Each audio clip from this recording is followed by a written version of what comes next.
Assalamualaikum warahmatullahi wabarakatuh. Perkenalkan, nama saya Andini dengan NIM 210222176. Saya akan mempresentasikan hasil PPT kedua saya yang membahas tentang prinsip-prinsip dasar dari digital governance. Pembahasan yang pertama yaitu sejak dirilis aturan e-government dalam instruksi Presiden Nomor 3 Tahun 2003 tentang strategi pengembangan e-government untuk mendukung good governance dan mempercepat proses demokrasi. Dengan diterapkannya sistem e-government yang sangat mudah diakses dan transparan dapat mengarahkan keadaan good and open government di Indonesia.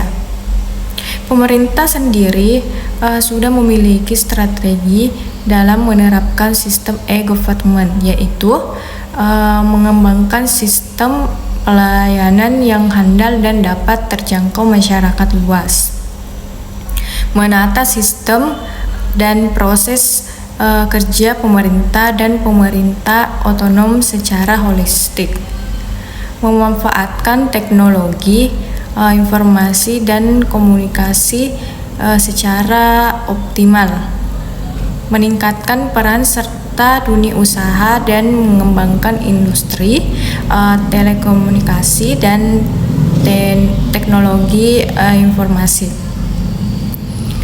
melaksanakan pengembangan secara sistematik melalui tahapan yang realistik dan terukur. Selanjutnya, prinsip-prinsip digital government. Yang pertama yaitu fokus pada perbaikan pelayanan pemerintah kepada masyarakat, membangun lingkungan yang kompetitif, memberikan penghargaan terhadap inovasi dan memberikan ruang kesempatan bagi kesalahan. Tekankan pada pencapaian efisiensi. Selanjutnya, manfaat e-government untuk pembangunan. Hanya alat, mempunyai risiko terhadap integrasi data yang sudah ada, bukanlah pengganti manajemen publik. Masih diperdebatkan peranannya dalam hal mengurangi praktek KKN. Juga masih diragukan untuk dapat membantu mengurangi kemiskinan. Memerlukan kerjasama antara ITC, profesional, dan pemerintah. Selanjutnya, hambatan utama pada e-governance. Pemerintahan umumnya jarang memiliki SDM yang handal di bidang ITC. Penetrasi pasar hardware dan provide layanan jasa teknologi, komunikasi, dan informasi belum merata. Masih belum meratanya literasi masyarakat berkaitan dengan pemanfaatan e-government karena mayoritas penduduk berada pada garis golongan menengah ke bawah. Hambatan di bidang regulasi dan pedoman penyelenggaraan e-government. Selanjutnya, sebagai contoh kasus, seperti di Indonesia sendiri, virus ini mulai meluas penyebarannya sejak awal tahun Maret lalu. Hal ini kemudian menjadi perhatian pemerintah dalam menekan penyebaran COVID-19. Sebenarnya kita dapat melakukan kegiatan pencegahan seperti rekomendasi dari WHO. Pertama, menjaga kesehatan agar imunitas atau kekebalan tubuh meningkat. Kedua, mencuci tangan dengan benar secara teratur menggunakan sabun. 3. Menutup hidung dan mulut dengan tisu atau lengan atas bagian dalam ketika batuk dan bersin. Keempat, menghindari kontak dengan orang lain atau bepergian ke tempat umum.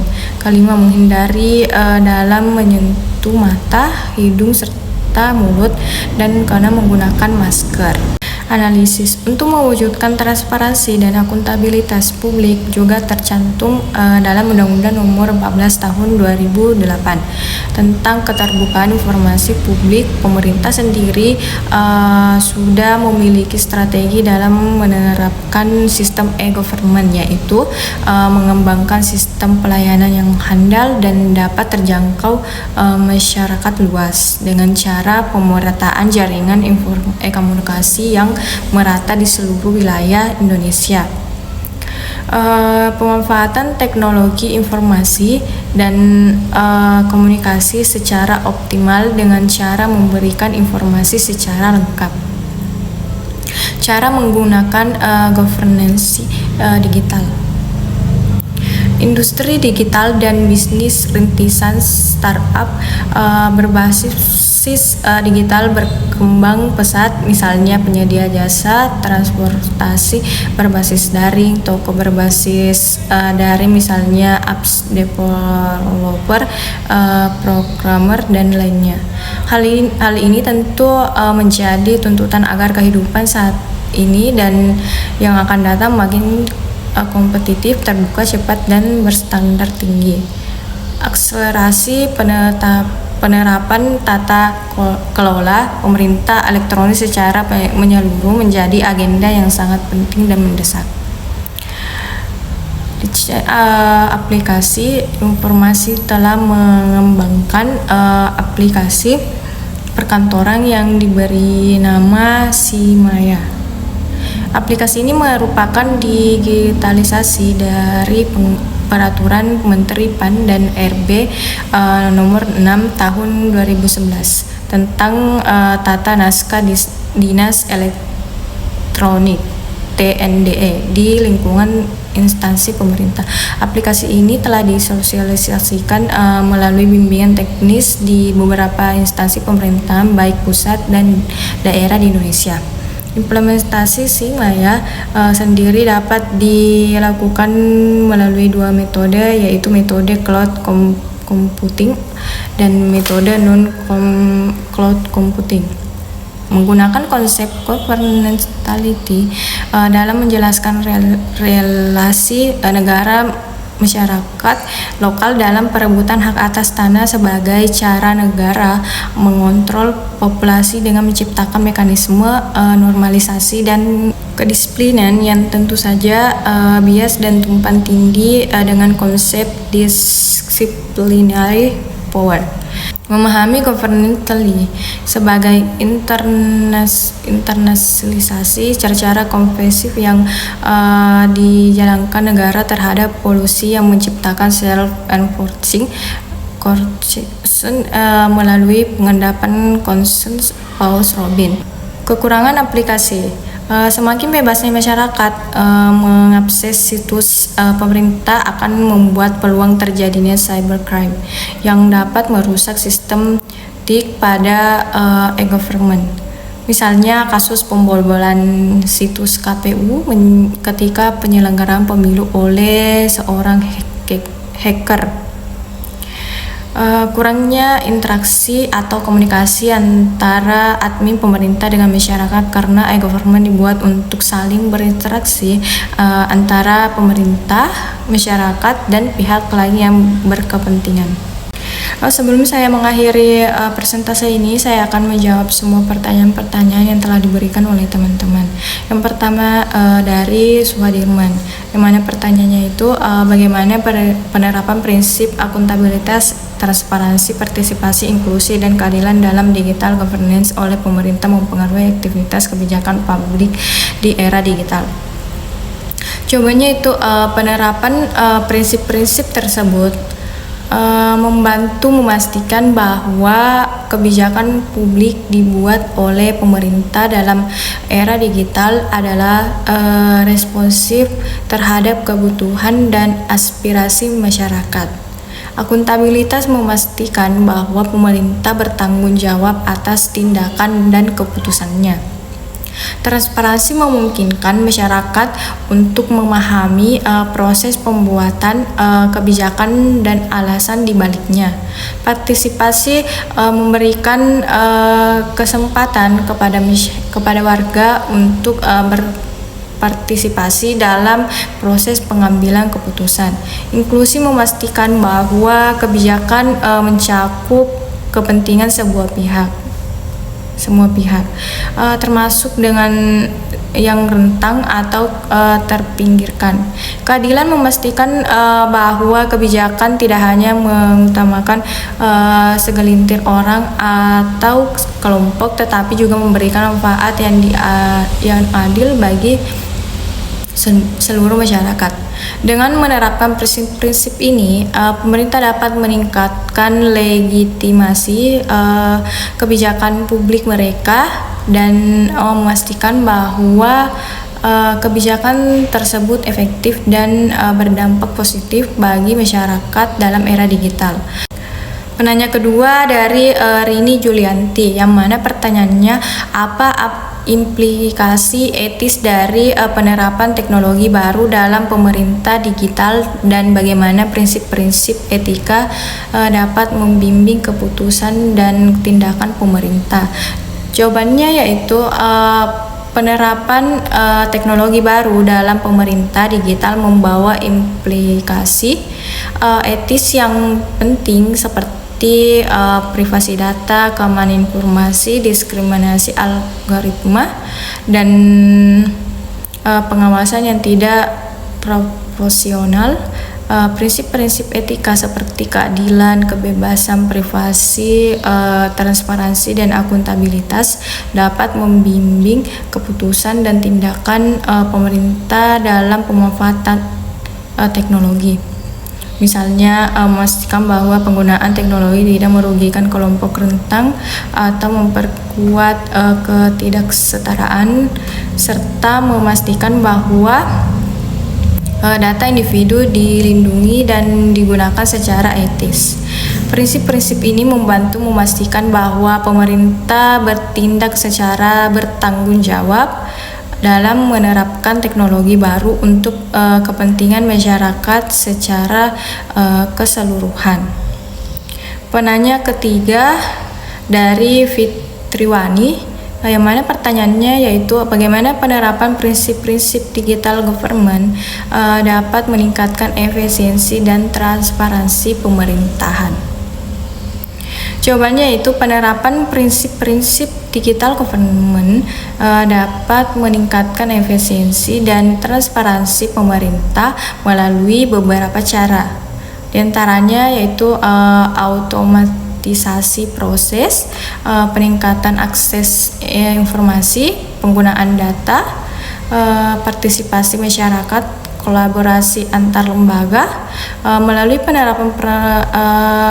penerapan prinsip-prinsip digital government seperti ini, pemerintah dapat meningkatkan efisiensi operasional mereka, memperkuat transparansi, dan meningkatkan responsibilitas terhadap kebutuhan masyarakat. Penanya keempat dari Kirina Pusaka, yang mana pertanyaannya yaitu mengapa prinsip-prinsip digital governance perlu diterapkan dalam sistem pemerintah Republik Indonesia, serta bagaimana perwujudan prinsip digital governance dalam penyelenggaraan pemerintahan di Indonesia. Jawabannya yaitu prinsip-prinsip digital governance perlu diterapkan dalam sistem pemerintahan Republik Indonesia karena mereka membantu memastikan bahwa pemerintah dapat beroperasi secara efisien, responsif, dan transparan di era digital. Dengan teknologi yang terus berkembang, diperlukan pendekatan yang terstruktur dan berbasis prinsip untuk memastikan bahwa pemerintah mampu memanfaatkan teknologi secara optimal untuk meningkatkan layanan publik dan memenuhi harapan masyarakat. Perwujudan prinsip digital governance dalam penyelenggaraan pemerintah di Indonesia dapat dilihat melalui beberapa inisiatif antara lain e-government, open data, partisipasi masyarakat, cyber security, kebijakan digital. Meskipun masih ada ruang untuk peningkatan, upaya-upaya ini menunjukkan komitmen pemerintah Indonesia untuk menerapkan prinsip-prinsip digital governance dalam penyelenggaraan pemerintah demi meningkatkan efisiensi, transparansi, dan pelayanan kepada masyarakat. Penanya terakhir atau kelima dari Nur Hikmah, yang mana pertanyaannya itu faktor apa saja yang dapat menghambat penerapan prinsip good governance di Indonesia. Jawabannya itu beberapa faktor yang dapat menghambat penerapan prinsip good governance di Indonesia antara lain korupsi, birokrasi yang lamban, keterbatasan sumber daya, kurangnya kesadaran dan komitmen politik dan kepentingan sektoral, tingkat pendidikan dan literasi digital yang rendah.